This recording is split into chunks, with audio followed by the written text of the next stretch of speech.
प्यारे दोस्तों, आज हम देखेंगे वॉइस प्रयोग, जिसे हम कहते हैं। प्रयोग दो तरीके के होते हैं, active voice and passive voice. Active voice, second passive voice. अभी तक हमने जो सेंटेंसेस देखे हैं वो एक्टिव वॉइस के थे, और अब हम इस एक्टिव वॉइस को पैसिव वॉइस में कैसे कन्वर्ट करते हैं without changing the meaning and without changing the tense. ये दो बातें ध्यान में रखना है और कन्वर्ट करना है, चेंज करना है। जैसे उसको पॉपुलर नाम से जाना जाता है, change the voice, change the voice. अभी तक जितने सेंटेंस देखे वो सब एक्टिव वॉइस के थे। दोस्तों, मैं आपको बता दूं, जो भी सेंटेंस इंग्लिश का आपके पास है उस सेंटेंस को आपको उसके पार्ट्स को जानना ज़रूरी है। जैसे एक सेंटेंस लिखते हैं, Zara speaks English every day.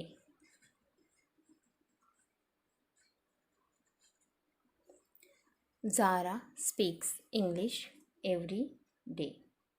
इस सेंटेंस में हम पहले तो ये सारे वर्ड्स जो हम देख रहे हैं सेंटेंस में 1 2 3 4 हम नंबरिंग देते हैं, तो उनका हमको रोल पहचानना होता है सेंटेंस में।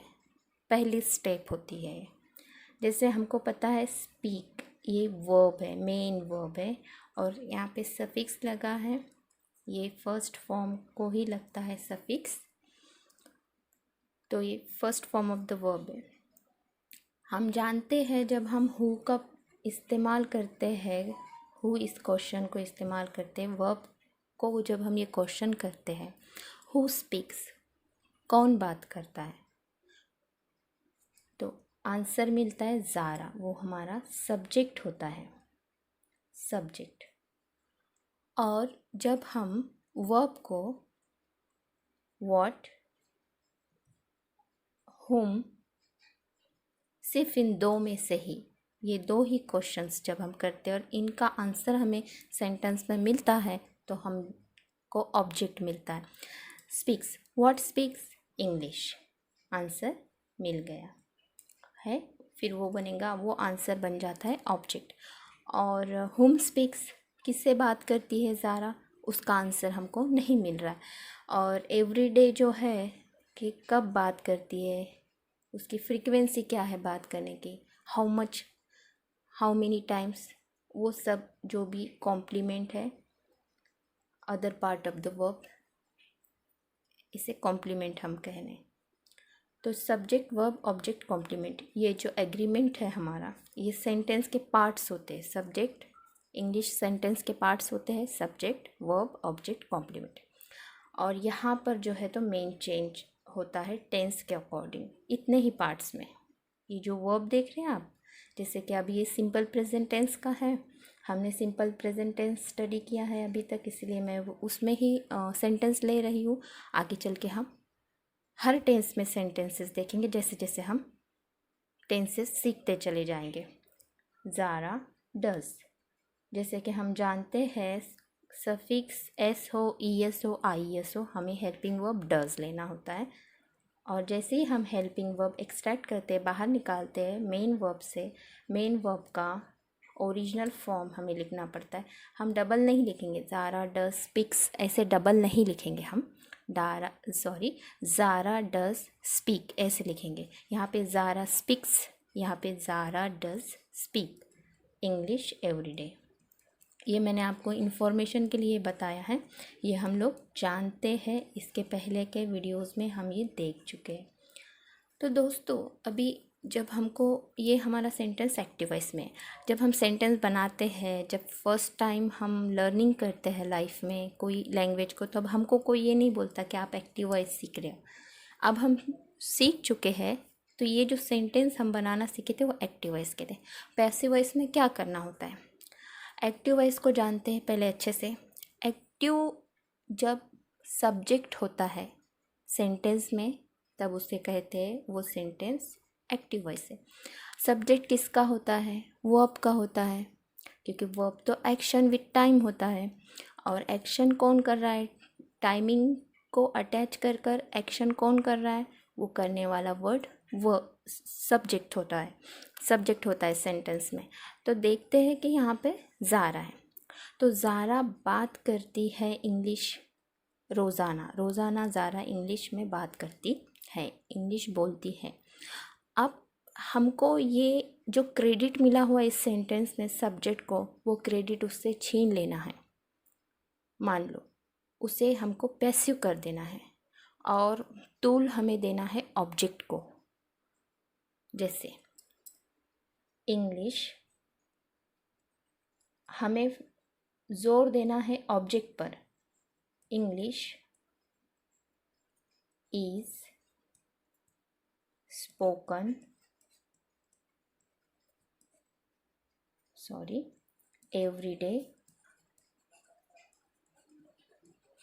बाय ज़ारा। ज़ारा पर प्रॉपर नाउन होने की वजह से हमने उसको कैपिटल ही लिखा है। सेंटेंस के आखिर में आने के बाद भी उसका फर्स्ट लेटर कैपिटल लिखा है। यहाँ पे समझने की बात है, कौन बोलता है ये इम्पोर्टेंट नहीं है। जब हम पैसिव में जा रहे हैं तो क्या बोलता है, इसको इम्पोर्टेंस मिल गया है। जैसे कि English is spoken every day, यहाँ तक अगर हम फुल स्टॉप देते यहाँ पर तो भी चलता। English is spoken every day, अंग्रेज़ी रोज़ाना बोली जाती है। किसके द्वारा? बाय हुम, ज़रूरत नहीं महसूस हो रही। लेकिन जो एक्टिव वॉइस का सेंटेंस था, कौन बात कर रहा है? हु पर फोकस था। अब यहाँ पर पैसिव वॉइस में व्हाट और हुम पर ज़्यादा फोकस होता है।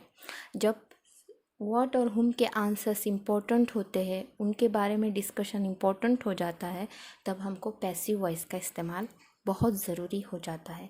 हम देखेंगे ज़्यादातर न्यूज़ लाइंस के हेडिंग्स जो बोलते हैं, न्यूज़पेपर के हेडलाइंस जो होते हैं, वो पैसिव वॉइस में होते हैं।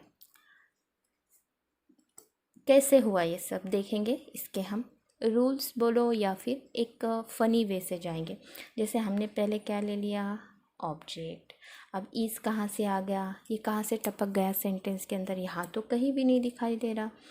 तो इस जो है, पहले मैं इसकी आपको बैकग्राउंड बता दूँ इसका। टू बी के हेल्पिंग वर्ब होते हैं। टू बी के हेल्पिंग वर्ब होते हैं। हेल्पिंग वर्ब, एक तो टू बी खुद एक मेन वर्ब है।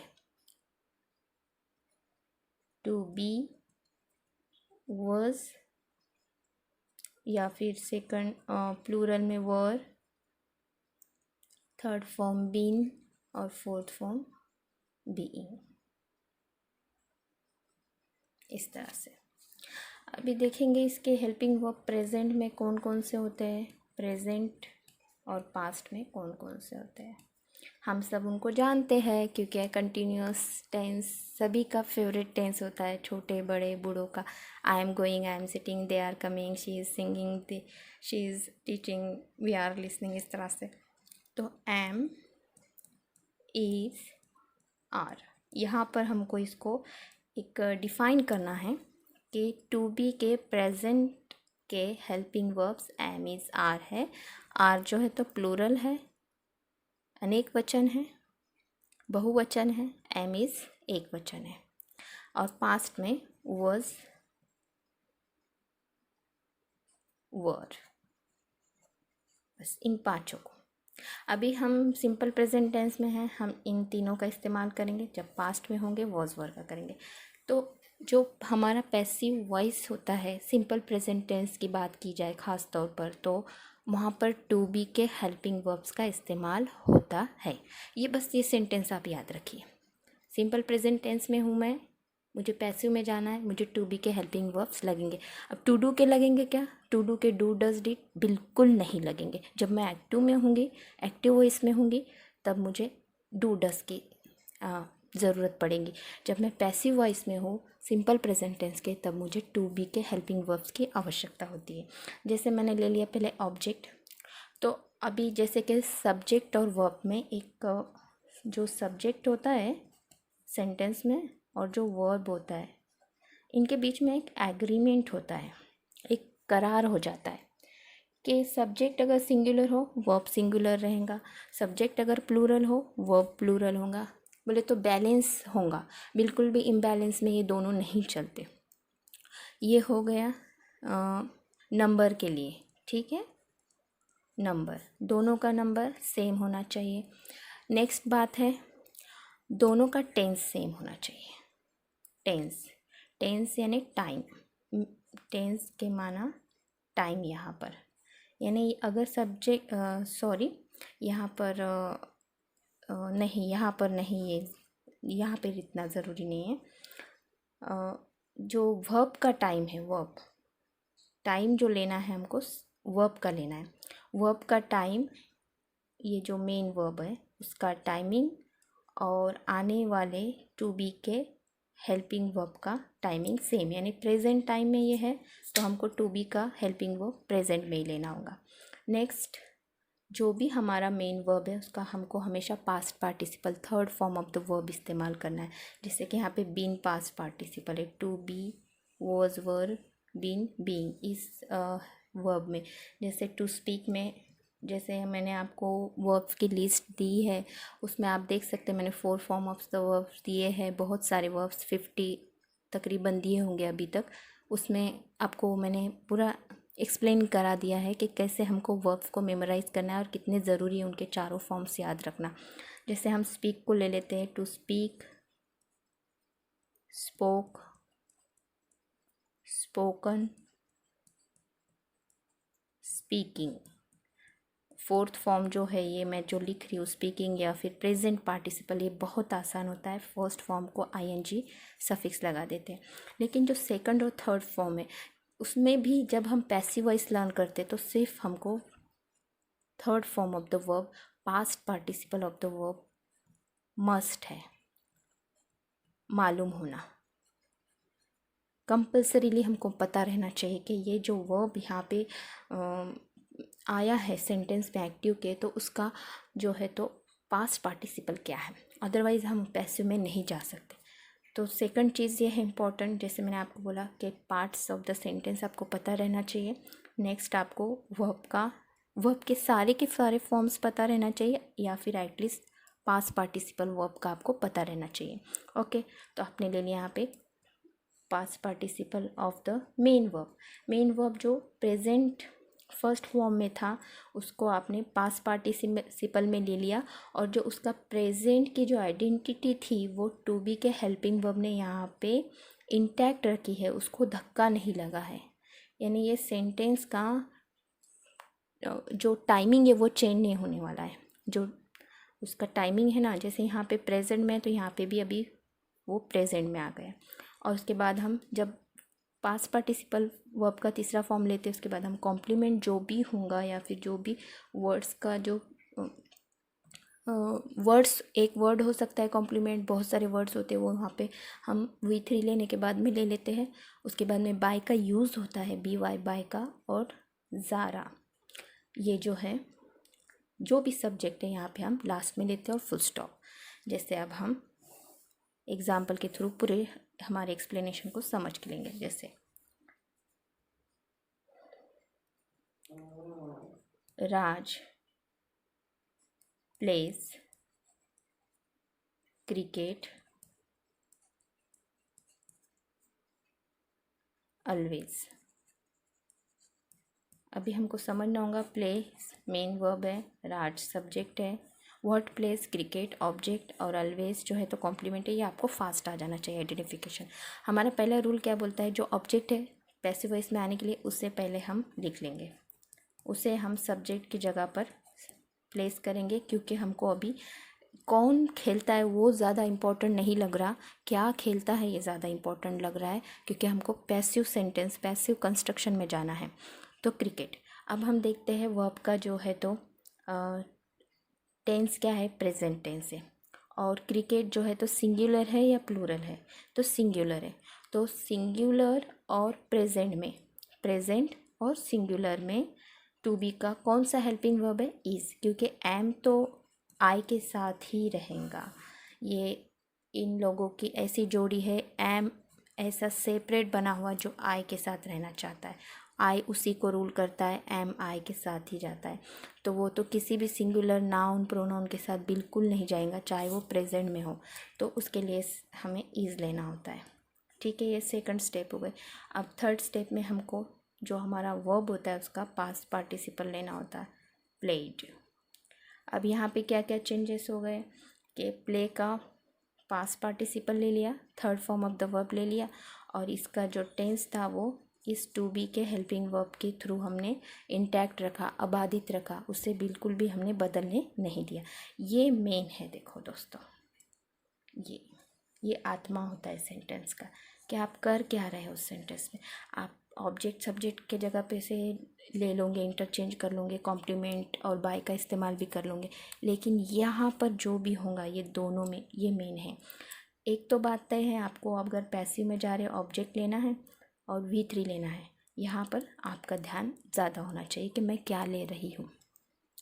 तो क्रिकेट इज़ प्लेड, अभी जो ऑलवेज हमारा कॉम्प्लीमेंट था वो हम ले लेंगे, cricket is played, played always, और बाय का इस्तेमाल करते हैं, बाय राज। अब इस राज हर वक्त, राज हमेशा क्रिकेट खेलता है, क्रिकेट राज के द्वारा हमेशा खेली जाती है। ज़ारा रोज़ाना अंग्रेज़ी बोलती है, अंग्रेज़ी रोज़ाना ज़ारा के ज़रिए से बोली जाती है, ज़ारा के द्वारा रोज़ाना अंग्रेज़ी बोली जाती है। ये सेंटेंस के मीनिंग भी नहीं चेंज होते। और एक सेंटेंस ले लेंगे, आई teach you English today. I teach, teach जो है तो हमारा मेन वर्ब है। हुम टीच यू, ये है हमारा इनडायरेक्ट ऑब्जेक्ट। व्हाट टीच, ये है डायरेक्ट ऑब्जेक्ट। हमने इसके पहले के वीडियोस में देखा है। अगर आपने मेरे चैनल को सब्सक्राइब नहीं किया तो प्लीज़ सब्सक्राइब कीजिए। आपके लिए सिंपल से सिंपल रूल्स लेकर आती रहूँगी। और इसके प्रीवियस वीडियोस में मैंने डायरेक्ट इनडायरेक्ट ऑब्जेक्ट पर इंफॉर्मेशन दी है, अगर नहीं समझ में आया तो वो देख लीजिए। टुडे, कब, व्हेन का जवाब जो भी वर्ड दे रहा है वो कॉम्प्लीमेंट होता है। अभी और ये कौन टीच कर रहा है, तो आई। यहाँ पर हम दो ऑब्जेक्ट वाला सेंटेंस देख रहे हैं। देखिए बात ऐसी है, हम कोई भी ऑब्जेक्ट पहले ले सकते हैं। जैसे हम किस को इम्पोर्टेंस दे रहे हैं, हम किस पर फोकस कर रहे हैं। अगर हम इंग्लिश पे फोकस कर रहे हैं तो इंग्लिश, इंग्लिश जो है तो सिंगुलर है और ये प्रेजेंट में, नंबर एंड टेंस दोनों को ध्यान में रखते हुए टू बी का जो है तो हेल्पिंग वर्ब लेंगे इज़, इंग्लिश इज़। और जो मेन वर्ब का थर्ड फॉर्म है वो लेंगे, इंग्लिश इज़ टॉट। ये टीच का थर्ड फॉर्म है, इंग्लिश इज़ टॉट। कॉम्प्लीमेंट लेंगे या तो फिर इनडायरेक्ट ऑब्जेक्ट लेंगे, टू यू, तो हम यहाँ पे टू लगाएंगे। ये बाय प्रैक्टिस हमें आ जाता है, इनडायरेक्ट ऑब्जेक्ट को टू लगाना होता है अगर डायरेक्ट ऑब्जेक्ट पहले लेते हैं।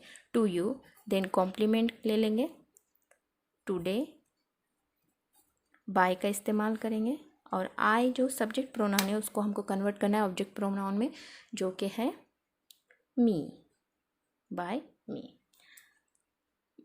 मैं आज तुमको अंग्रेज़ी पढ़ा रही हूँ, अंग्रेज़ी मेरे द्वारा आज तुमको पढ़ाई जा रही है, पढ़ाई जा रही है। I teach you English today, English is taught to you today by me. आज अंग्रेज़ी आपको पढ़ाई जाती है, मेरे द्वारा आज आज मेरे द्वारा अंग्रेज़ी पढ़ाई जाती है, आपको अंग्रेज़ी पढ़ाई जाती है। ये जो है तो ये शफलिंग जो हो रहा है वर्ड्स का, इससे हमारा मीनिंग बिल्कुल भी चेंज नहीं हो रहा है। नेक्स्ट वीडियो भी हम इसी वॉइस पर ही लेंगे ताकि और ज़्यादा क्लियर होंगे। प्रैक्टिस कीजिए। Thank you.